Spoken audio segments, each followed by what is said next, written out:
को ऐसे प्यार भरे अंदाज में साथ नहीं देखा था। कुछ दिन पहले तक दोनों का रिश्ता आग और पानी जैसा था। एक दूसरे को देखते ही या तो कोल्ड वॉर शुरू हो जाती थी या जोरदार लड़ाई। लेकिन आज दोनों बिल्कुल बदल चुके लग रहे थे। एक लगातार शरारत कर रहा था और दूसरी उसे देखकर प्यार से मुस्कुरा रही थी, जिस पर सर्वेंट्स के मन में एक ही ख्याल आता है, शायद इतने सालों की जमी बर्फ आखिरकार पिघलने वाली है। तान्हा थियन बिना किसी झिझक के मेरा हाथ पकड़कर हॉलवे से होते हुए सीधे मास्टर बेडरूम तक ले जाती है। फिर मुझे सॉफ्टली बेड पर धक्का देकर बैठा देती है, लेकिन खुद उसके गाल अचानक लाल हो जाते हैं। उसकी ये अनएक्सपेक्टेड जेंटलनेस देखकर मैं कुछ सेकंड के लिए ब्लैंक हो जाता हूँ। फिर बिना सोचे बोल पड़ता हूँ, तुम काफी बदल गई हो। क्या तुम इनडायरेक्ट तरीके से मुझे बूढ़ी बोल रहे हो? भूलना मत, हम दोनों सेम एज के हैं। ऊपर से मैं तुमसे पूरा एक हफ्ता बड़ा हूँ। तो मतलब तुम कहना चाहती हो कि मैं ओल्ड हो गया हूँ? मैंने ऐसा कब कहा? जिस पर तान्हा थियन वार्डरोब की तरफ चली जाती है।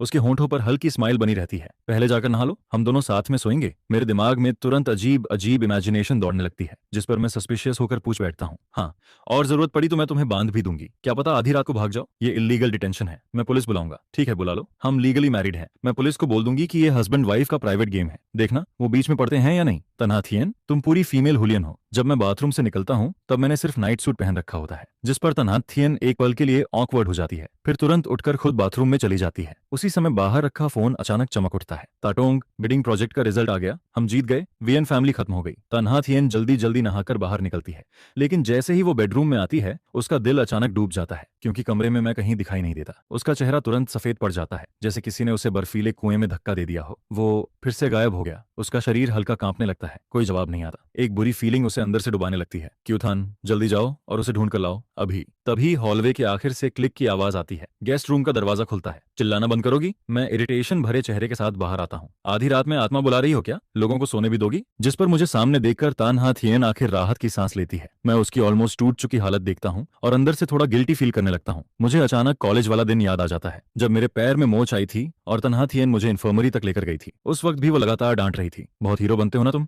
अब भुगतो। पैर मुड़ गया फिर भी एटीट्यूड कम नहीं होता, सावधान रहना वरना दूसरा पैर भी तुड़वा लोगे। उसकी बात खत्म होने से पहले ही मैंने जानबूझकर पैर हिलाया था, जिस पर वो तुरंत चुप हो गई थी।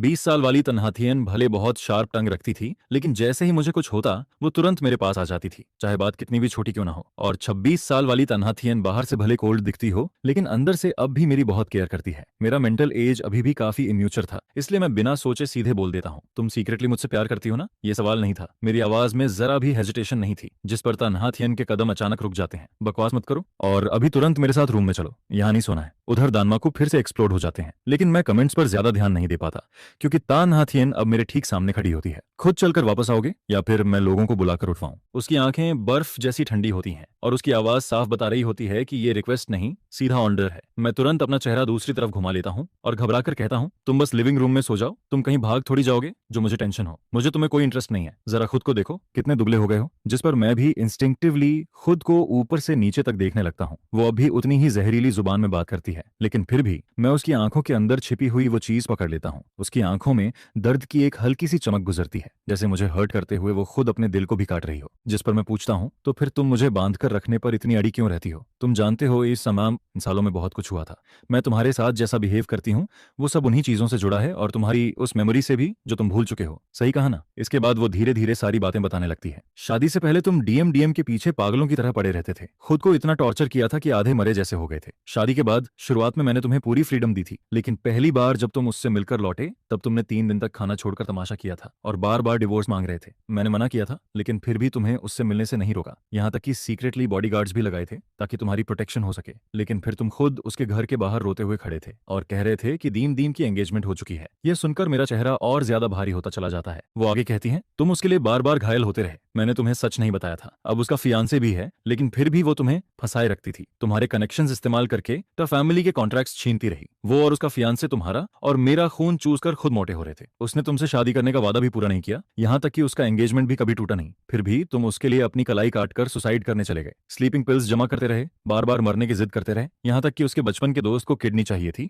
और तुम खुशी खुशी अपनी किडनी डोनेट करने तक को तैयार हो गए थे। जिस पर वो गहरी सांस लेकर कहती है, अगर मैंने तुम्हें रोककर घर में बंद ना किया होता तो आज तुम सिर्फ इतने कमजोर नहीं होते, बल्कि कब के हड्डियों का ढांचा बन चुके होते। उस दिन के बाद से दिन में मैंने लोगों से तुम्हारी निगरानी करवाई और रात में तुम्हें बांध कर अपने साथ सुलाने लगी ताकि तुम भाग ना सको। मैं पूरी तरह सुन्न पड़ जाता हूँ। वो मैं था क्या? मैं इतना बड़ा इडियट था? जितना ज्यादा मैं सुनता हूँ मेरा चेहरा उतना ही बदसूरत होता जाता है। मेरी पूरी वर्ल्ड व्यू हिलने लगती है। मुझे तो लगने लगता है कि इस नॉवेल के ऑथर का दिमाग ही खराब था। मैं इस बात को किसी भी तरह डाइजेस्ट नहीं कर पा रहा था। लेकिन फिर वो अचानक कहती है, अब तो तुम्हें कुछ याद भी नहीं है तो मुझे फर्क नहीं पड़ता। जिस पर मैं भी तुरंत खुद को जस्टिफाई करते हुए बोल पड़ता हूँ, लेकिन अब तो मैं सब भूल चुका हूँ ना। कौन जानता है कब तुम्हें फिर सब याद आ जाए और तुम फिर वही मरने मारने वाले ड्रामे शुरू कर दो। इसलिए तुम्हें मेरे कमरे में ही रहना पड़ेगा। बेकार की रेजिस्टेंस मत करो। मुझे तुम्हारे साथ कुछ गलत करने में कोई इंटरेस्ट नहीं है। आखिरकार मुझे कॉम्प्रोमाइज करना पड़ता है। इतने सालों तक उसने मुझे कभी छोड़ा नहीं। यह सोचकर मेरे अंदर अजीब सी वार्मथ फील होती है। तन्हाथियन चाहे जुबान से कितनी भी कड़वी हो, लेकिन वो हमेशा फैमिली की तरह मेरे साथ खड़ी रही है। जिस पर मैं धीरे से कहता हूँ, ठीक है, वैसे भी खुद को देखकर मुझे भी खुद में कोई इंटरेस्ट नहीं बचा। इसके बाद तानहाथियन मुझे वापस मास्टर बेडरूम में ले जाती है और बड़े आराम से चेन निकालकर हम दोनों को एक साथ बांध देती है। वो सच में जो कहती है वही करती है। फिर वो बेड के दूसरे कोने में जाकर लेट जाती है, जबकि मेरी आंखों से नींद पूरी तरह गायब हो चुकी होती है। जिस पर मैं धीरे से बोलता हूँ, तानहाथियन, बेड पर सोना सच में बड़ा कंफर्टेबल है, लेकिन पूरा दिन थकी होने की वजह से और ऊपर से 2 बार डर जाने के कारण वो मुझे कोई जवाब नहीं देती। और फिर देखते ही देखते अगली सुबह हो जाती है। शांत कमरे में हल्की हल्की चेन टकराने की आवाज साफ सुनाई देती है। तानहाथियन उठ चुकी होती है। उसकी मूवमेंट्स बेहद हल्की होती हैं, लेकिन मेटल चेन की आवाज फिर भी मेरे कानों तक पहुंच जाती है, जिससे मेरी नींद खुल जाती है। मैं चिढ़कर तकिए में चेहरा दबा लेता हूँ। इतनी जल्दी क्यों उठा रही हो? आज सुबह तो कोई क्लास भी नहीं है, मुझे आराम से सोने दो ना। जिस पर वो धीमी आवाज में कहती है, पहले नीचे आकर ब्रेकफास्ट कर लो, उसके बाद जितना सोना है सो लेना। मैं आंखें बंद किए पड़ा रहता हूँ, लेकिन तभी मेरे दिमाग में कुछ गड़बड़ सी होने लगती है। रुको, मेंस डॉर्मेट्री में किसी लड़की की आवाज कैसे आ सकती है? और अगले ही पल टूटी हुई मेमोरीज अचानक जुड़ने लगती हैं। मैं ऐसे उछलकर बैठ जाता हूँ जैसे किसी ने मेरे ऊपर उबलता पानी डाल दिया हो। जिस पर वो हल्का सा मुस्कुराकर कहती है, तुम्हारी मेमोरी तो काफी अच्छी है, इतनी अच्छी तरह याद है कि आज कोई क्लास नहीं है। लेकिन मैं जवाब नहीं देता। मैं बस बेड पर बैठा और भी गहरे शौक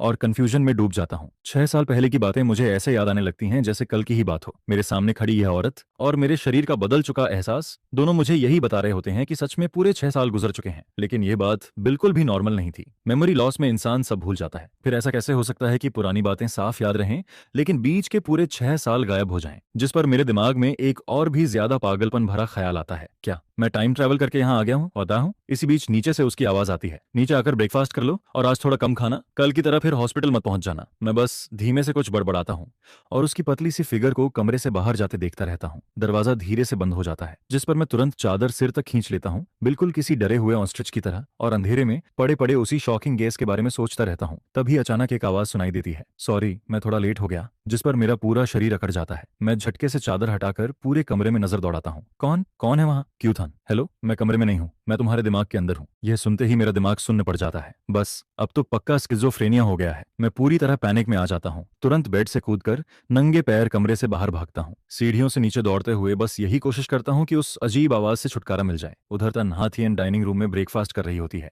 मेरी घबराई हुई चीख सुनते ही वो फोर्क और नाइफ फेंक कर तुरंत सीढ़ियों की तरफ दौड़ पड़ती है और कुछ सीढ़ियां चढ़ते ही वो सीधे मुझसे टकरा जाती है। क्या हुआ? हाँ, अंधान। उसकी नजर तुरंत मेरे पीले पड़े चेहरे पर जाती है, जिस पर मैं उसकी बांह कसकर पकड़ लेता हूँ, जैसे डूबता इंसान आखिरी तिनका पकड़ता है। मेरी आवाज कांप रही होती है और मैं तेजी से बोलने लगता हूँ, अभी अभी मुझे एक अजीब आवाज सुनाई दी। वो सीधे मेरे दिमाग के अंदर बोल रही थी, नहाथियन, क्या मुझे सच में कोई मेंटल प्रॉब्लम हो गई है? क्या मुझे स्किज़ोफ्रेनिया हो गया है, इसलिए मुझे हेलुसिनेशंस हो रहे हैं? लेकिन वो बस कंफ्यूज्ड होकर मुझे देखती रहती है। तुम क्या बोल रहे हो? कैसी आवाज? जिस पर मैं अचानक रुक जाता हूँ। क्या तुम सुन नहीं पा रही? मैं शॉक्ड होकर उसे घूरने लगता हूँ, लेकिन अगले ही पल उसकी आवाज साफ मेरे कानों में गूंजती है। तुमने अभी मुझे बाहरी कहा? यह सुनते ही तानहाथियन का चेहरा सख्त पड़ जाता है। उसकी आंखों में हर्ट साफ दिखाई देने लगता है। इतनी देर से तुम लगातार कुछ ना कुछ बोले जा रहे हो, लेकिन मुझे तुम्हारी एक भी बात सुनाई नहीं दी। अभी बस एक बार तुम्हें डांटा ही था और तुम्हारा गला फिर से बंद हो गया क्या? मैं घबराहट और गुस्से के बीच बुरी तरह फंसा हुआ था। डर कुछ पल के लिए गुस्से के नीचे दब चुका था। अभी थोड़ी देर पहले तुमने सच में एक भी आवाज नहीं निकाली थी। पहले मेमोरी लॉस, अब बोलना बंद, ऊपर से हैलुसिनेशंस भी। जिस पर तानहाथियन बिल्कुल भी देर नहीं करती। चलो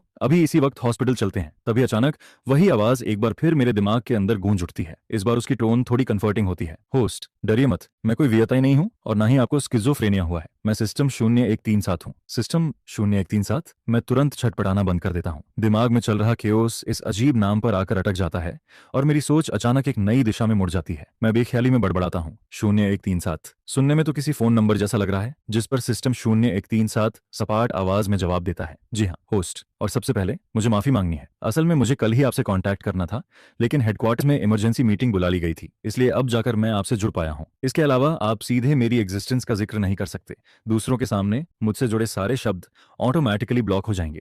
हम सीधे कॉन्शियसनेस के जरिए बात कर सकते हैं। इससे ना सिर्फ सेफ्टी बनी रहेगी, बल्कि लोग आपको पागल भी नहीं समझेंगे। यह सुनकर मुझे आखिरकार सारी बात समझ आ जाती है। मतलब तनहा थियन भारी नहीं हुई थी, बल्कि मेरी बातें खुद ब खुद म्यूट हो रही थीं, जिस पर मेरा तनाव से तना हुआ दिमाग अचानक ढीला पड़ जाता है। यहाँ तक कि अंदर एक अजीब सी क्यूरियोसिटी भी पैदा होने लगती है। मैं मन ही मन कहता हूँ, 0137 नाम थोड़ा अजीब नहीं है क्या? अगले ही पल मेरे दिमाग के अंदर एक बोर सा इमोजी फ्लैश हो जाता है, जिसे देखकर मेरी आंखें फटी की फटी रह जाती हैं। अरे, इसके पास मीम्स भी हैं? मैं शौक में लगभग असली दुनिया में चीख ही पड़ता हूँ। तभी तन्हा थियन की आवाज मुझे रियलिटी में वापस खींच लाती है। क्यूथन, क्यूथन। वो मेरे चेहरे पर तेजी से बदलते एक्सप्रेशंस को देख रही होती है और उसकी बेचैनी अब चरम पर पहुंच चुकी होती है। कल मेमोरी लॉस, आज आवाज चली गई, फिर हेलुसिनेशंस, और अब हवा में घूरते हुए फ्रीज हो जाना। उसकी आंखों में साफ पैनिक दिखाई देता है। तुम ठीक तो हो ना? हमें अभी हॉस्पिटल जाना पड़ेगा। जिस पर मैं तुरंत होश में लौटता हूँ। उसकी आंखों में छिपी चिंता और स्टबर्ननेस देखकर मैं जल्दी से हाथ हिलाकर खुद को नॉर्मल दिखाने की कोशिश करता हूँ। कुछ नहीं हुआ, कुछ नहीं, बस अभी नींद पूरी नहीं खुली, दिमाग थोड़ा स्लो चल रहा है। चलो ब्रेकफास्ट करते हैं, मुझे भूख लगी है। तन्हा थियन मुझे शक भरी नजरों से देखती है, लेकिन ब्रेकफास्ट खत्म होने के बाद कंपनी जाने से पहले भी वो फैमिली डॉक्टर को बुलाना नहीं भूलती। इसी दौरान जब डॉक्टर मेरा चेकअप कर रहा होता है, तभी एक मिडिल एज्ड आदमी रोते हुए अंदर घुस आता है। प्लीज मिस से मेरे लिए 2 शब्द कह दीजिए, मुझे नौकरी से मत निकलवाइए। मैं पूरी तरह घबरा जाता हूँ। आखिर मेरी मेंटल एज अभी भी 20 साल वाले लड़के जैसी ही थी। किसी बड़े आदमी को मेरे सामने घुटनों पर गिरते देखना मेरे लिए बहुत भारी था, जिस पर मैं जल्दी से उसे उठाने की कोशिश करता हूँ। पहले उठिए, आराम से बताइए क्या हुआ है। वो रोते हुए कहता है, सर घर में बूढ़े माँ बाप हैं और 2 बेटे अभी यूनिवर्सिटी में पढ़ रहे हैं, मैं ये जॉब नहीं खो सकता। उधर बॉडीगार्ड्स पहले ही विला की सारी सिचुएशन तन्हा थियन को रिपोर्ट कर चुके होते हैं। कल ही बदला गया नया नंबर उसी दिन डीएम तक पहुंच गया था। इसका मतलब साफ था, घर के अंदर कोई स्पाई मौजूद था। दीम दीम एक तरफ कंपनी की खबरें निकाल रही थी और दूसरी तरफ हायन थान को लगातार फंसाए रख रही थी, जैसे तन्हा थियन नाम की कोई चीज इस दुनिया में हो ही ना। लेकिन मैं उस आदमी की हरकतें सुनने के बाद उसके लिए बची हुई थोड़ी सिंपथी भी खो देता हूँ। एक ऐसा इंसान जो अपने मालिक को बेच सकता है, उसे अपने पास रखना मतलब खुद के नीचे बॉम्ब दबाकर बैठना था। आज तुम तन्हा थियन को बेट्रे कर रहे हो, कल किसी और को भी बेच दोगे। आज इन्फॉर्मेशन लीक हुई है, कल किसी की जान भी जा सकती है। जिस पर मैं ठंडी आवाज में कहता हूँ, तुम जैसे लोगों को तो फैमिली अपने पास नहीं रख सकती। तुम्हें मार्केट स्टैंडर्ड के हिसाब से सैलरी मिल जाएगी, लेकिन अगर तुमने यहाँ रोना धोना जारी रखा तो कंपनी रूल्स तोड़ने के लिए ल्यूजेट भी हो सकता है। बॉडीगार्ड्स मेरी कही हुई हर बात बिना एक शब्द छोड़े पूरी डिटेल में तन्हा थियन तक पहुंचा देते हैं, जिस पर उसका पहले से खून पी जाने वाला एक्सप्रेशन धीरे धीरे नरम पड़ने लगता है। उधर फैमिली डॉक्टर की रिपोर्ट में पता चलता है कि मेरा शरीर पूरी तरह हेल्दी है, बस मैं जरूरत से ज्यादा कमजोर हो चुका हूँ। यह सुनकर तन्हा थियन का मूड साफ अच्छा हो जाता है। वो मन ही मन सोचती है, शायद पिछले कई सालों में आज पहली बार मुझे इतना हल्का महसूस हो रहा है।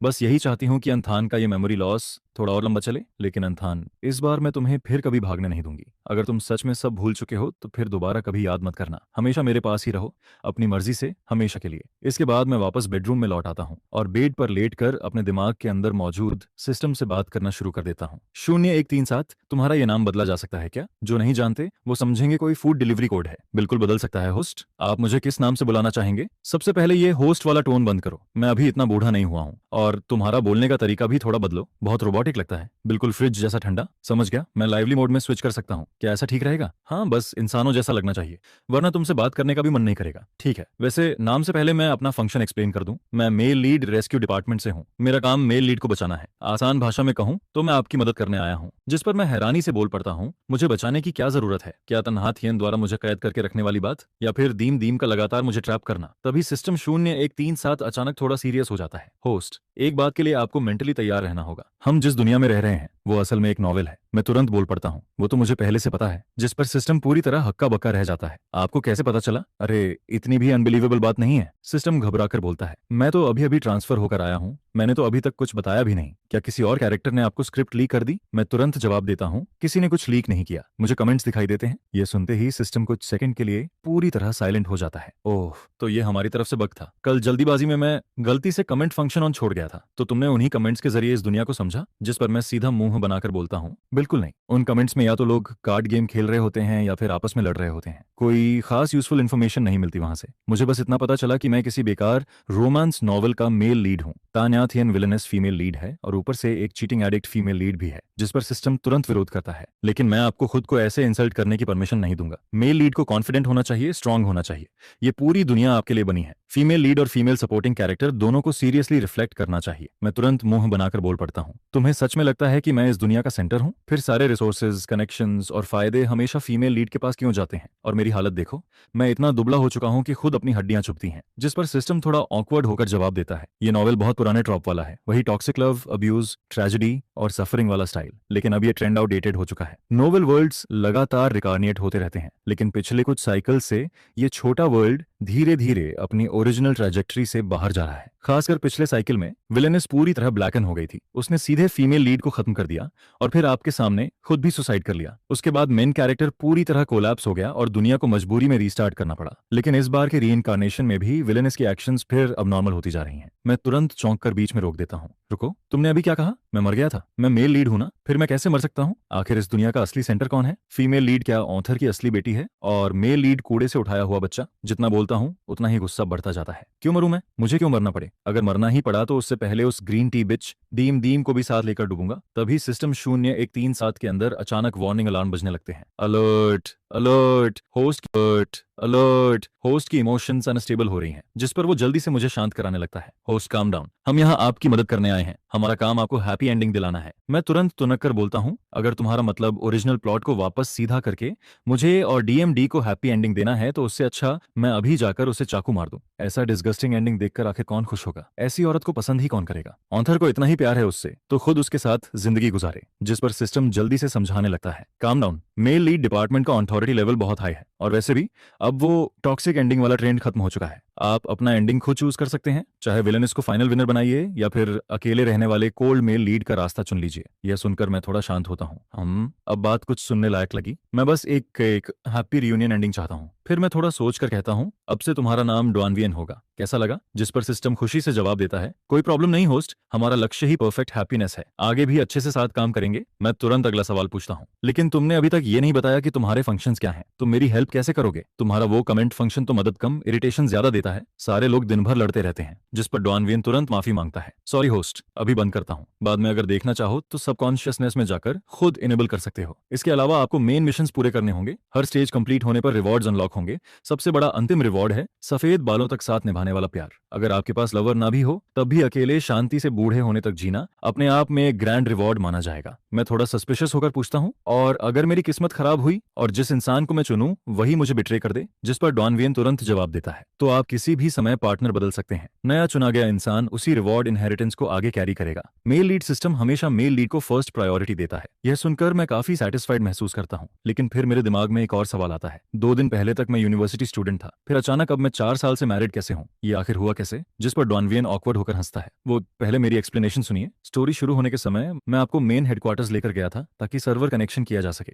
आखिर नॉवल कैरेक्टर्स को पूरी कहानी की अवेयरनेस नहीं होती, लेकिन अपग्रेड प्रोसेस में मैंने थोड़ा ज्यादा टाइम ले लिया। असल में हमें यहाँ 6 साल पहले पहुंचना चाहिए था, लेकिन हेडक्वार्टर्स का इंटरनेट बहुत लैग कर रहा था, जिससे मेरा अपग्रेड डिले हो गया। वहां का एक दिन इस छोटे वर्ल्ड के 1 साल के बराबर होता है। मैंने सोचा था ज्यादा से ज्यादा हम तुम्हारी शादी के समय लौटेंगे, लेकिन लौटते लौटते हालत इससे भी खराब हो गई। मैं तुरंत माथा पकड़ लेता हूँ। मैं खुद यूनिवर्सिटी स्टूडेंट हूँ और तुम भी, ऊपर से तुम्हारा सिस्टम इतना यूजलेस निकला। आखिर अपग्रेड में कर क्या रहे थे? जिस पर डॉनवियन थोड़ा शर्मिंदा होकर बोलता है, मैं इसी साल सिस्टम यूनिवर्सिटी से ग्रेजुएट हुआ हूँ और आप मेरे पहले होस्ट हैं। मैं तुरंत शॉक्ड होकर चीख पड़ता हूँ, क्या तुम भरोसेमंद हो भी या नहीं? अब तो मुझे तुम्हारी कैपेबिलिटी पर सीरियसली डाउट होने लगा है। लेकिन डॉनवियन पूरी सिंसेरिटी से जवाब देता है, मुझे खुद पर भरोसा है, मैं गारंटी देता हूँ कि आपको हैप्पीनेस मिलेगी। मैं कुछ देर चुप रहता हूँ, फिर धीरे से पूछता हूँ, तो इन 6 सालों में क्या मैं एग्जिस्ट करता था? जिस पर वो समझाता है, बिल्कुल, ये वर्ल्ड हमेशा से आपके साथ मौजूद था और नॉवेल प्लॉट के हिसाब से चलता रहा। इन 6 सालों तक वर्ल्ड प्रोग्राम खुद ऑटोमेटिकली चलता रहा, इंसानों की भाषा में कहें तो ऑटो प्ले मोड। यह सुनकर मैं और कंफ्यूज्ड हो जाता हूँ। अगर सब ऑटो मोड में चल सकता था तो फिर मेरी जरूरत ही क्या थी? लॉजिक से देखें तो कहानी में मैं वैसे ही बिहेव करता, ऑटो मोड भी वही रूट फॉलो कर रहा था, तो फिर मेरे और उस ऑटो वर्जन में फर्क क्या है? ऊपर से वो सब एक्शंस मेरी असली पर्सनालिटी से बिल्कुल अलग हैं,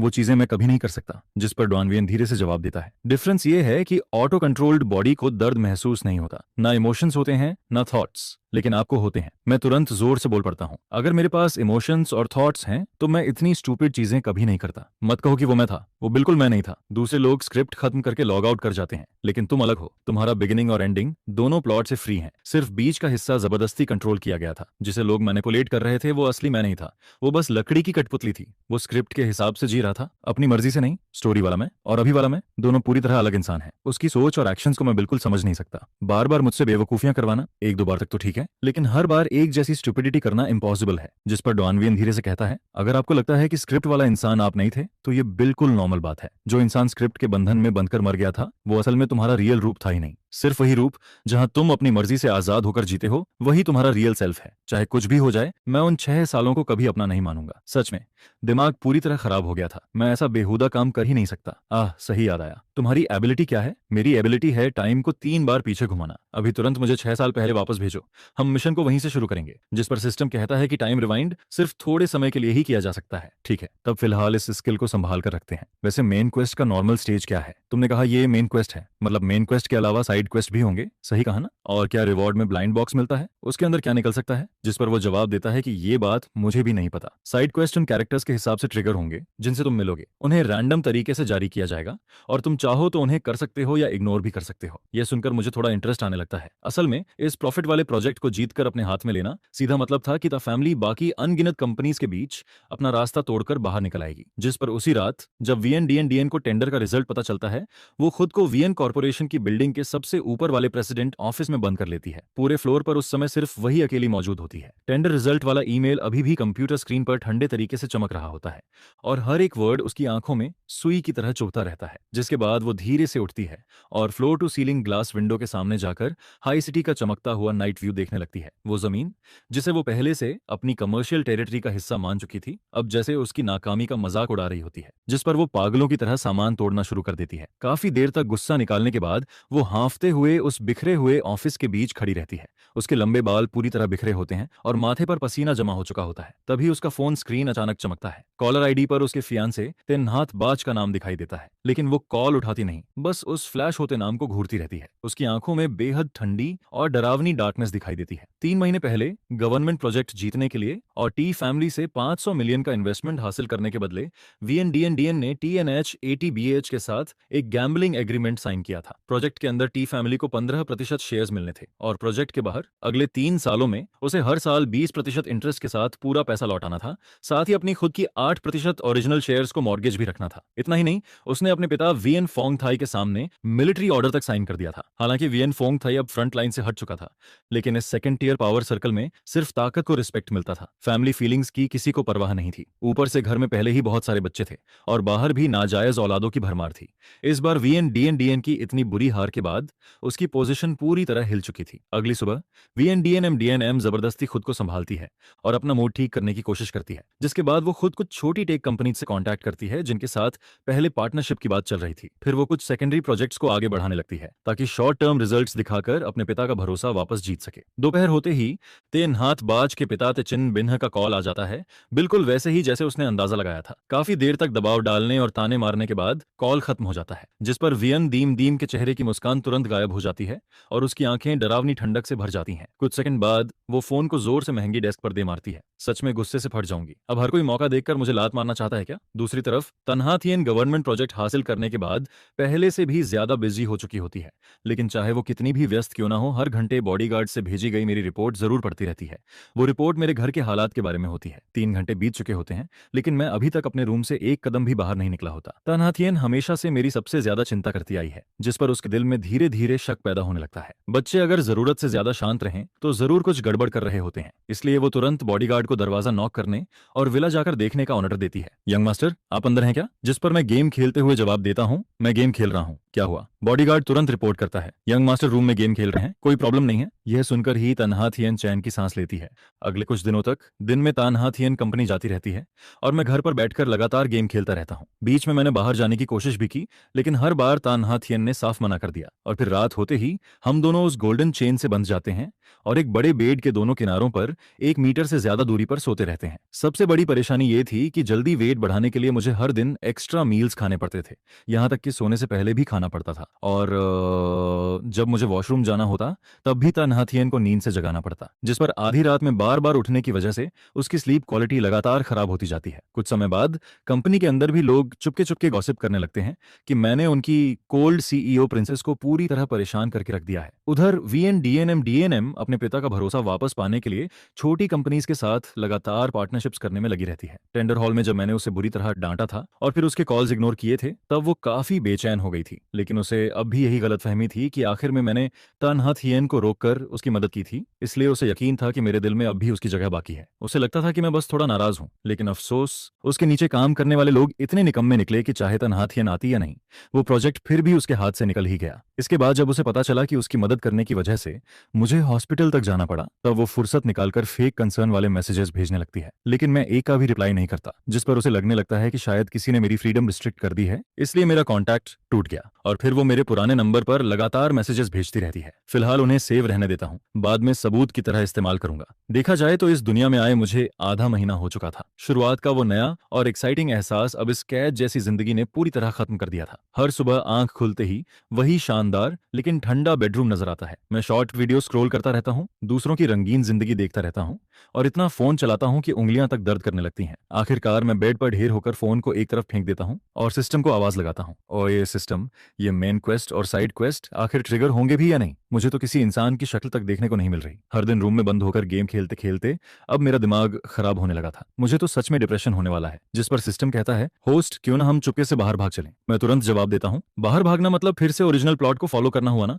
ओरिजिनल स्टोरी यही थी कि तन्हा थियन मुझे ऐसे कैद करके रखती है, फिर मैं भागता हूँ। उसके बाद वीएन दीम दीम मुझे इस्तेमाल करके हर्ट करती है और आखिर में तन्हा थियन फिर से मुझे पकड़कर वापस ले आती है। ऊपर से अभी मेरी बॉडी इतनी कमजोर है कि कहीं बाहर गया तो सीधे मर ही जाऊंगा। यह सुनकर सिस्टम भी चुप हो जाता है। तुम्हारी बात में लॉजिक तो है, तब फिलहाल बॉडी रिकवरी पर फोकस करो। आखिर हेल्थ ही सबसे बड़ी पूंजी है। कोई भी मिशन करना हो उसके लिए मजबूत बॉडी चाहिए। और फिर अचानक उसे कुछ याद आता है। ओह हाँ, बॉडी रिकवरी की बात चली है तो याद आया, अगर तुम अपना वेट नॉर्मल लेवल तक वापस ले आते हो तो इसे हैप्पीनेस गोल का फर्स्ट स्टेज कंप्लीट माना जाएगा। मैं चौंक कर बोलता हूँ, क्या मतलब? सिर्फ बॉडी ठीक करना भी गोल कंप्लीट माना जाएगा? जिस पर सिस्टम समझाता है, बिल्कुल, हैप्पी एंडिंग की शुरुआत हेल्दी बॉडी और हेल्दी माइंड से होती है। मैं फिर पूछता हूँ, तो हेल्दी की डेफिनेशन क्या है? कम से कम तुम्हारे बेसिक स्टैट्स नॉर्मल होने चाहिए, कोई बीमारी नहीं होनी चाहिए, और अभी तुम्हारे लिए सबसे जरूरी है जल्दी से बॉडी में फ्लैश वापस लाना। मैं बेबस होकर बोलता हूँ, मैं आधे महीने से लगातार खा रहा हूँ, तब जाकर मुश्किल से 1-2 किलो बढ़ा है। सिस्टम तुरंत जवाब देता है, तुम्हारी हाइट 1.88 मीटर है, कम से कम 70 किलोग्राम तो होना ही चाहिए, इससे नीचे तो तुम पूरे स्केलेटन लगते हो। जिस पर मैं नीचे झुककर अपनी सूखी बॉडी को देखता हूँ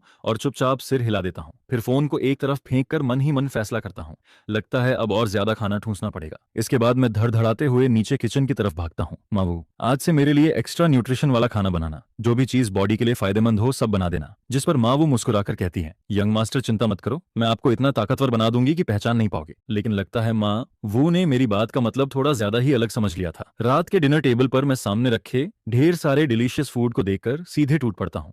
वहीं दूसरी तरफ तन्हा थियन की नजर धीरे धीरे पूरे टेबल पर घूमती है। ग्रिल्ड ऑनियस्टर, मीडियम रेयर स्टेक, ताजी डीप सी फिश, हरे प्याज वाला egg dish, special chicken soup और साथ में वुल्फ बेरी टी तक रखी हुई थी। पूरा मेन्यू देखकर साफ लग रहा था कि ये पूरा मसल गेन पैकेज है। जिस पर मावू समझाती है, मिस आपने ही तो आफ्टरनून में खास इंस्ट्रक्शन दिया था। यंग मास्टर ने कहा कि अब से उन्हें बॉडी नरिशमेंट वाला खाना चाहिए। यह सुनकर तन्हा थियन के होंठ हल्के से फड़कते हैं। फिर वो मेरी तरफ देखती है और मैं तो पूरी दुनिया भूलकर खाने में लगा हुआ था। एक हाथ में ऑयस्टर पकड़कर सूप पी रहा था और दूसरे हाथ से स्टेक काट काट कर मुंह में भर रहा था। तन्हा थियन आंखें बंद करके गहरी सांस लेती है, फिर हाथ के इशारे से माँ वू को बाहर भेज देती है। डाइनिंग रूम में अब सिर्फ कटोरियों की हल्की आवाज और मेरे लगातार चबाने की आवाज गूंज रही होती है। वो धीरे से पूछती है, इतना स्वादिष्ट है क्या? मैं तुरंत चमकती आंखों से जवाब देता हूँ, बहुत स्वादिष्ट, माँ वो की कुकिंग तो गॉड लेवल है, ये सूप तो कमाल का है। इतना बोलकर मैं बिना इमेज की परवाह किए सीधे गूज मीट उठाकर खाने लगता हूँ। तन्हा थियन बस चुपचाप मुझे देखती रहती है। इस समय मेरी आंखों में सिर्फ खाने के लिए प्योर लव दिखाई दे रहा होता है, बाकी किसी चीज का नामो निशान तक नहीं था। जिस पर उसे अचानक एहसास होता है कि वो अभी जो बेकार की डार्क थॉट्स सोच रही थी, शायद वो जरूरत से ज्यादा सोच रही थी। इसके बाद वो भी धीरे से चॉपस्टिक्स उठाकर खाना शुरू कर देती है। मैं तुरंत बोलता हूँ, तुम भी जल्दी खाओ, इतना सारा खाना है, अगर नहीं खाओगी तो मैं सब खत्म कर दूंगा। यह बोलकर मैं अपने लिए फिर से सूप का बड़ा बाउल भर लेता हूँ। अब मैं पूरी सीरियसनेस के साथ वेट गेन मिशन पूरा करना चाहता था। जाता था। दूसरी तरफ तन्हा थियन मुझे ऐसे खाते हुए देखती है जैसे कोई ड्रैगन सब निकल रहा हो। उसकी आईलिड्स लगातार फड़कने लगती हैं। फिर वो कैजुअल तरीके से बोलती है, थोड़ा धीरे खाओ, ऐसे खाना मत ठूंसो, पिछली बार की तरह फिर हॉस्पिटल मत पहुंच जाना। लेकिन मैं अंदर से बहुत खुश था। मैं तो बस यही कैलकुलेशन कर रहा था कि आज की मील से कितने ग्राम फ्लैश और बढ़ेंगे। उधर सिस्टम भी लगातार मेरी कैलोरी इंटेक मॉनिटर कर रहा होता है। फिलहाल सब कुछ सेफ लिमिट के अंदर था, जिस पर मैं और निश्चिंत होकर फिर से ग्रीन ऑनियन फ्राइड एग उठाकर खाने लगता हूँ। मुझे इतने मजे से खाते देखकर तानहा थियन का मूड भी काफी अच्छा हो जाता है। धीरे धीरे रात गहराने लगती है। वो मुझसे 1 मीटर से भी कम दूरी पर बेड के दूसरी तरफ लेटी होती है, लेकिन आज उसकी बॉडी टेम्परेचर थोड़ा ज्यादा महसूस हो रहा था। उसका माइंड भी हल्का हल्का डिस्टर्ब होने लगता है। हाल के दिनों में कियो थान का बिहेवियर सच में ऐसा लग रहा था जैसे उसने सब कुछ भूल चुका हो। पिछले कई सालों की बातें किसी एक्टिंग की तरह नहीं लग रही थी। इतनी लंबी दूरी और कोल्डनेस कोई इंसान फेक नहीं कर सकता, और ना ही इतना रियल दिखा सकता है, जिस पर तन्हा थियन का मन अनजाने में उन दिनों की तरफ लौटने लगता है जब वो 20 साल की भी नहीं हुई थी। वो खूबसूरत यूथ वाले दिन जिन्हें वो बहुत पहले पीछे छोड़ चुकी थी। जो फीलिंग्स उसने समझा था कि खत्म हो चुकी हैं, वो अब फिर से धीरे धीरे जागने लगी थी। इतने सारे डिसअपॉइंटमेंट के बाद भी मेरे अंदर की सिंसियरिटी देखकर उसका दिल फिर से तेज धड़कने लगता है। लेकिन मुझे उसके दिल की इन उथल पुथल का जरा भी अंदाजा नहीं था। शुरुआत में मैं उसके साथ एक रूम और एक बेड शेयर करने को लेकर काफी रेसिस्टेंट था, लेकिन आधा महीना साथ रहने के बाद मुझे धीरे धीरे यकीन होने लगा कि तन्हा थियन बस मुझे वियन दीम दीम से दूर रखना चाहती है और मेरी सेफ्टी प्रोटेक्ट करना चाहती है। इसके अलावा उसके मन में शायद कोई और हिडन इंटेंशन नहीं थी। ऐसे ही देखते देखते हमें साथ रहते हुए पूरा एक हफ्ता गुजर जाता है। क्योंकि मैं हर दिन काफी ज्यादा खा रहा था, इसलिए मेरा वेट भी साफ तौर पर बढ़ने लगा था। पहले जो हाथ पैर बिल्कुल सूखे हुए लगते थे, उनमें अब थोड़ा फ्लैश